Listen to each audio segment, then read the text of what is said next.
Hello YouTube, I'm doing just a quick deck breakdown of my very first 4-0 at Mox today for locals. This is a deck that I played, well, the clefairy ogerpon deck, which specifically involves using Lily's Pearl, which is kind of like, basically if this gets knocked out, you just take one prize by damage from an attack. So went 4-0. I was only 4-0, so yeah, I was outright first place. Some misplays here and there, some close to breaking the rules here and there, like attaching twice per turn, and the opponent reminded me, so that was good, because I just kind of still suck, still a beginner at the game, but luckily practiced a bunch with T-Dragon. Not this deck though. This deck I practiced like twice against random people online, and played against T-Dragon like once or twice with this deck, but not this exact deck. Literally this morning I saw Twitter and I saw an updated version from maybe a regional or just some competition, and I was like, okay, I should update to that, but I have some preferences of what I like and what I don't like, so I didn't take all the considerations. I'll mention it later, sorry for the long intro. But yeah, I had a really good time with this. Felt relatively smooth. I like this deck because it makes lots of plays, but it also swings pretty fast, or it just gets going pretty fast. So yeah, so standard, not really standard, 3 Lily's Clefairy EX. Some lists run 4. Originally, the one I had online was 4, but this morning I saw a lot of lists do 3. And I'm like, yeah, I don't really need to. There's not too many games where you just need to keep going with Clefairy. So I was like, 3's fine. 3 Teal Mask just for the draw engine as an attacker as well. Really reliable. As also Terra, so that's pretty much how you get your area 0 up and running. Run through a couple of those. Yeah, so it's just a good attacker against like dark type decks as well, like Zoroark. So yeah.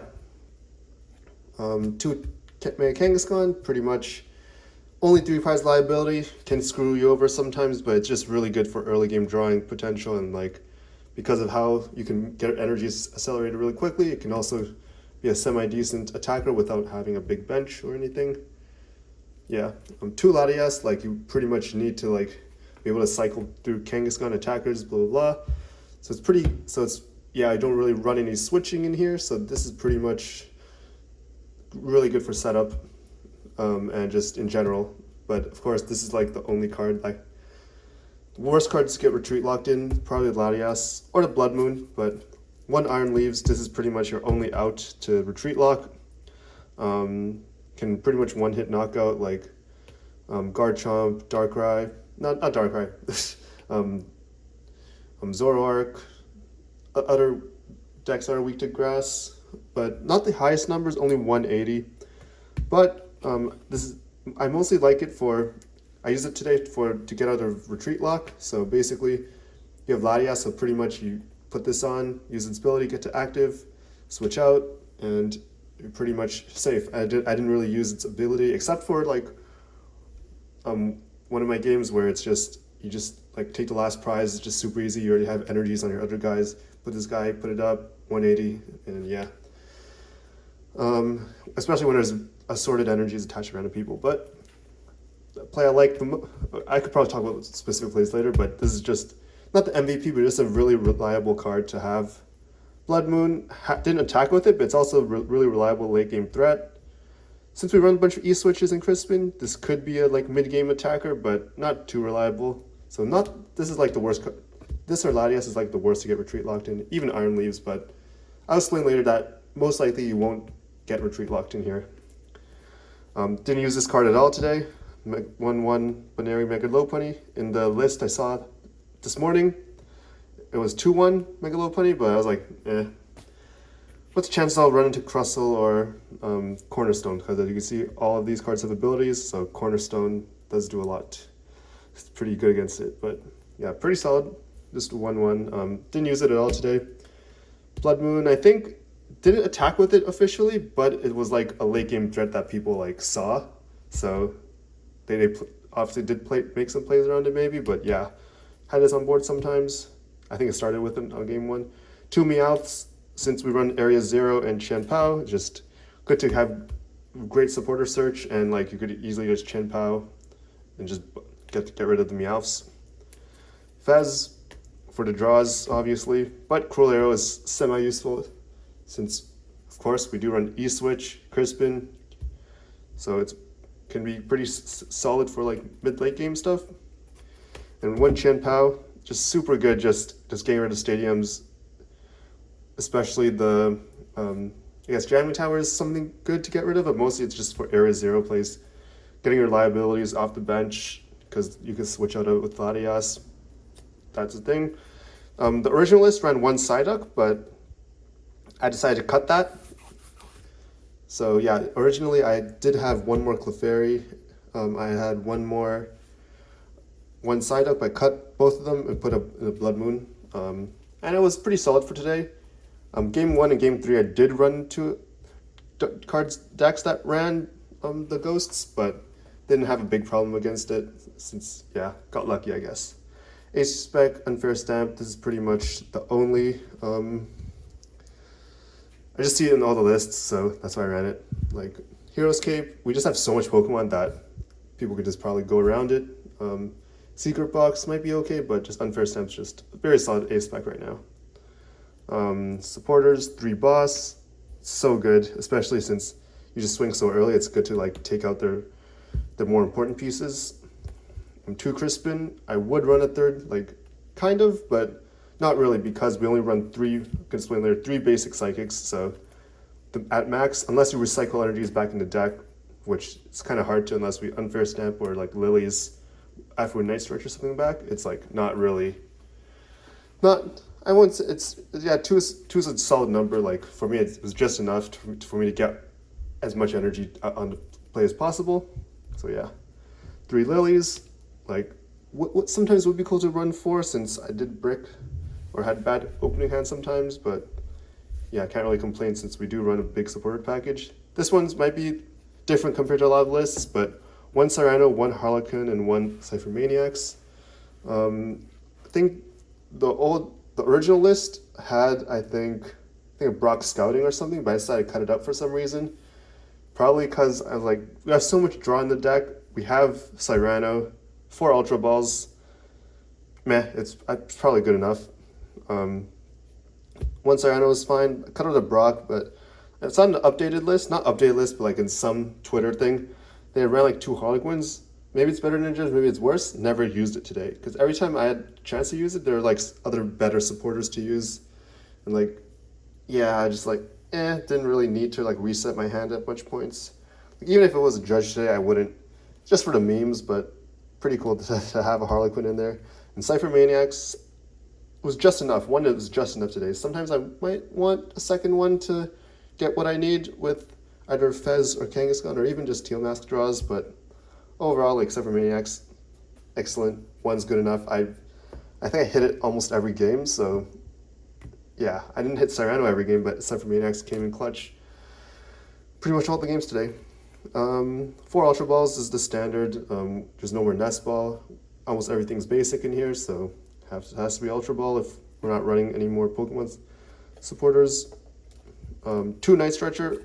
I think the list I ran before had 1, but I know Night Stretchers is so good to get stuff back, especially if you have bad prizing, like late game, especially Night Stretcher, Meowth.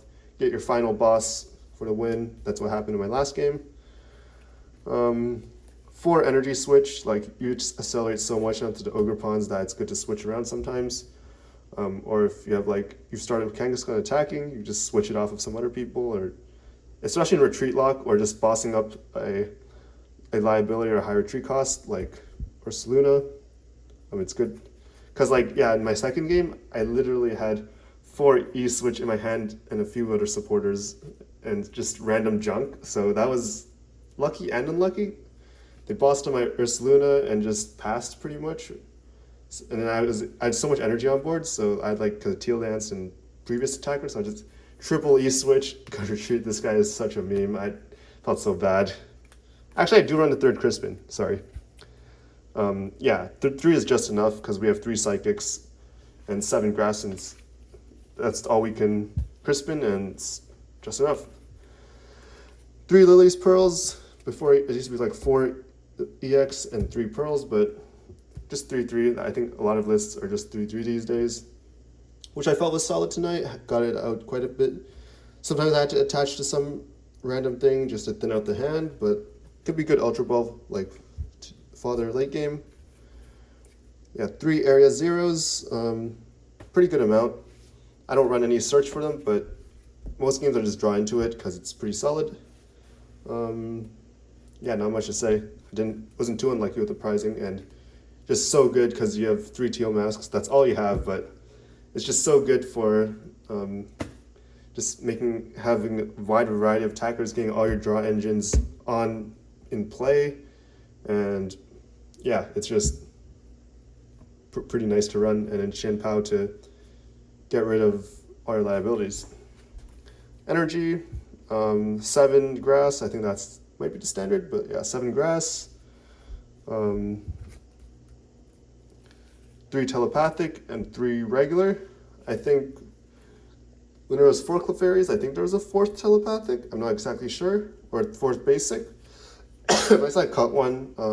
3 telepathics solid. Like, you don't really need to put too much on, just mostly getting out a Latias in her 2nd or 3rd clefairy, depending on the matchup. And 3 psychics, because you'll need it for the E-switch, you'll need it for the Crispin. You'll just need it, so that's pretty much it. 13 energies. And yeah, that was a solid amount. Like, most of the games I was able to get a lot on board, and yeah, it was nice. Yeah, respect to one of my favorite combo plays, just using Iron Leaves to just get a retreat lock. You just Iron Leaves, ability active, you have Latias, retreat to whoever you want. And then after that, you put out the Shen Pao and you get rid of pretty much these 2 and whoever else. Maybe one more other thing if your bench is big enough. And then you use your Night Stretcher to get back your Iron Leaves later on. Or if you retreat lock you again next turn after you knock something out, just get your Iron Leaves again and just reset. And then you probably need to get another Shen Pao. Only 2 Night Stretchers, but yeah, you can recycle the Iron Leaves. That's one of the plays that's been running in my head for retreat lock. Just Iron Leaves back, Shen Pao, get rid of these 2, since for many games, unless you're attacking immediately with Iron Leaves, it's pretty much useless. And usually just 3 for 180 isn't the best. Clefairy can hit a lot more than that. Kangaskhan can be beefier and can hit more than that. And I just didn't use Iron Leaves as, I don't think it's it's mostly a late game attacker for me, not really like mid game or anything. Yeah, I guess first matchup was Starmie Dusknoir, Mega Starmie Dusknoir. Opponent bricked pretty hard. I had a pretty slow start, but overall, like, I think this deck is semi-consistent or consistent enough for a beginner like me.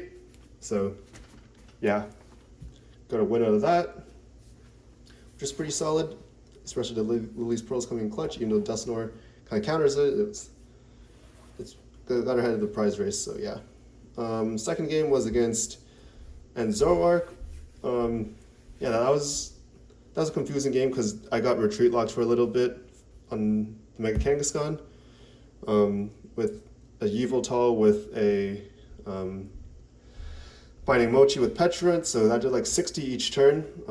I didn't really immediately strike back because I could easily just had the E-switches, could just E-switch onto it and just swing, but it's a 3 prize liability, and I wasn't sure. I think they prized Zekrom or something, I'm not sure, but I just had no information. So and their bench was pretty much full, so that like the only thing they could do was retreat lock me or I guess swing with Zoroark with pretty much nothing on the bench, so I had to use like a Zoro attack or something. So I let it play out an extra turn, and then I was like, okay, it's fine to attack next turn when I had more energies on board. A bit more setup. There's Iron Leaves back in Shen Pao and cleared out liabilities. I think I also cleared the Kangaskhan because it had already some damage on it from the retreat locking from the Yveltal. So, and then it's just swung with, I think, either Wellspring, I think I swung with Teal Mask. So yeah, that was pretty solid. Late game was a bit jank. Like, I think my Blood Moon got bossed up, and it was a boss pass or something, so couldn't do much. Well, except I had 4 E-switches in hand, so and some energy on board, so I just switched it out, and then I think I had enough for Teal Mask, or either Clefairy or Teal Mask for just a knockout. And yeah, third game was against like some guy who I played like so many times now. He had so I had good practice against his deck from previous times. It was like a Flareon, Terra, with the Dragapult and whatnot. That was a pretty weird matchup because he ran Chi-Yu, which pretty much one-shots my Teal Mask. But luckily I had at the prize race, so and I had so much energy on board that I guess it made a Briar play really, really hard, and they only ran one candy, so yeah. And finally, the last match was against the regionals, Prague regionals winning deck, the Dragapult, the Dunsparce, and that one I looked like pretty much almost exact 60, so I knew there was no hand disruption, so that was my mentality going into it, and yeah, I did. It was a close one at the very end of the Dunsparce at the front, but luckily I had two more bosses and they had two more prizes, so I could either like swing twice and hope they don't boss anything up or have enough damage spread to take me out since I had a decent lead. And luckily, they had an Acerolas prized, which didn't really matter, but the bench space was just small enough that I was 10 HP away from KOing with Clefairy with my full bench, and they're, I think, 3 or 4 on the bench. But I just had back-to-back bosses, or at least boss, and then had Meowth in the prizes, had an Ultra Ball. Not Meowth in discard, had an Ultra Ball to get something, to get another Meowth if I needed, since I ran 2. Because I deck checked before and I hit boss, so I was like, okay, I could just back-to-back boss if needed. And luckily, it all worked out at the end and ended up winning, so that was pretty hype. Because yeah, the Dunsparce didn't have the cape on, but could have gotten a cape, and I got lucky with like Stamp and some other stuff, so yeah, overall, pretty much first time I made the 60 with one less energy than when I played online. It's supporter change-ups, one less Clefairy, no Psyduck, had a Blood Moon, and that's pretty much it. If I were to cut anything, I'm not sure. I don't know if I really need a Blood Moon, but I think it's like good for late game. Like I think Briar would be a decent addition, but yeah, I just haven't really played too much with this 60. I only played 4. The only games I played with the 60 was pretty much only today's 4 games. Maybe I'd run one more basic, because like sometimes Telepathic's only great.